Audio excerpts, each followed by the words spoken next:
আরে মানি যে, কখন আসলি? আয় আয় ভেতরে আয়, বস বস। বাবা, এতদিন পর কাকিমার কথা মনে পড়লো।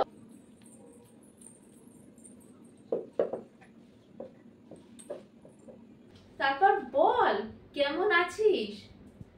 এই তো কাকিমা, তুমি কেমন আছো? আমি ভালোই আছি। বল বল, কি খাবি বল তো?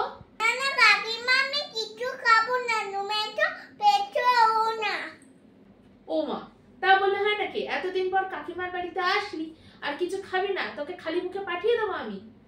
বল কি খাবি বল। না না কাকিমা, আমি কিছু খাবো না। আচ্ছা দাঁড়া, আমি তোর খাওয়ার ব্যবস্থা করছি, দাঁড়া। কই রে, পচা রুটি মাংসটা নিয়ে আয় তো।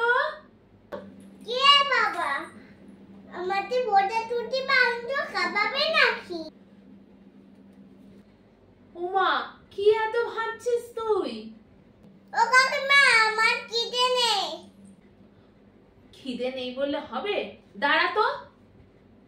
কই রে, ফুটো গ্লাসে জল দিয়ে যা তো। এবার কোন খিদে আমাদের ফুটোটাতে চোর দিতে? তাড়াহুড়ো করছিস কেন? দাঁড়া তো, এত বার করে ডাকছি। লাঠি, তাড়াতাড়ি আয়। ও বাবা রে, এবার আমাকে লাঠি দিয়ে মেরে ফেলবে। ওরে বাবা রে, কাকিমা আমি চললাম। আরে আরে আরে আরে, কোথায় যাচ্ছিস তুই? আরে আয়, খেয়ে যা, আমি খাওয়ার ব্যবস্থা করছি তো। একটা কাজ মনে পড়ে যে আমি চললাম, পরে আসবো। এই দেখো, যা, চলেই গেল। উফ, আর এই পচা ফুটো লাঠি, এদেরকে কখন থেকে আমি খাবার আনতে বলছি, এরা খাবার কিছুতেই আনছে না।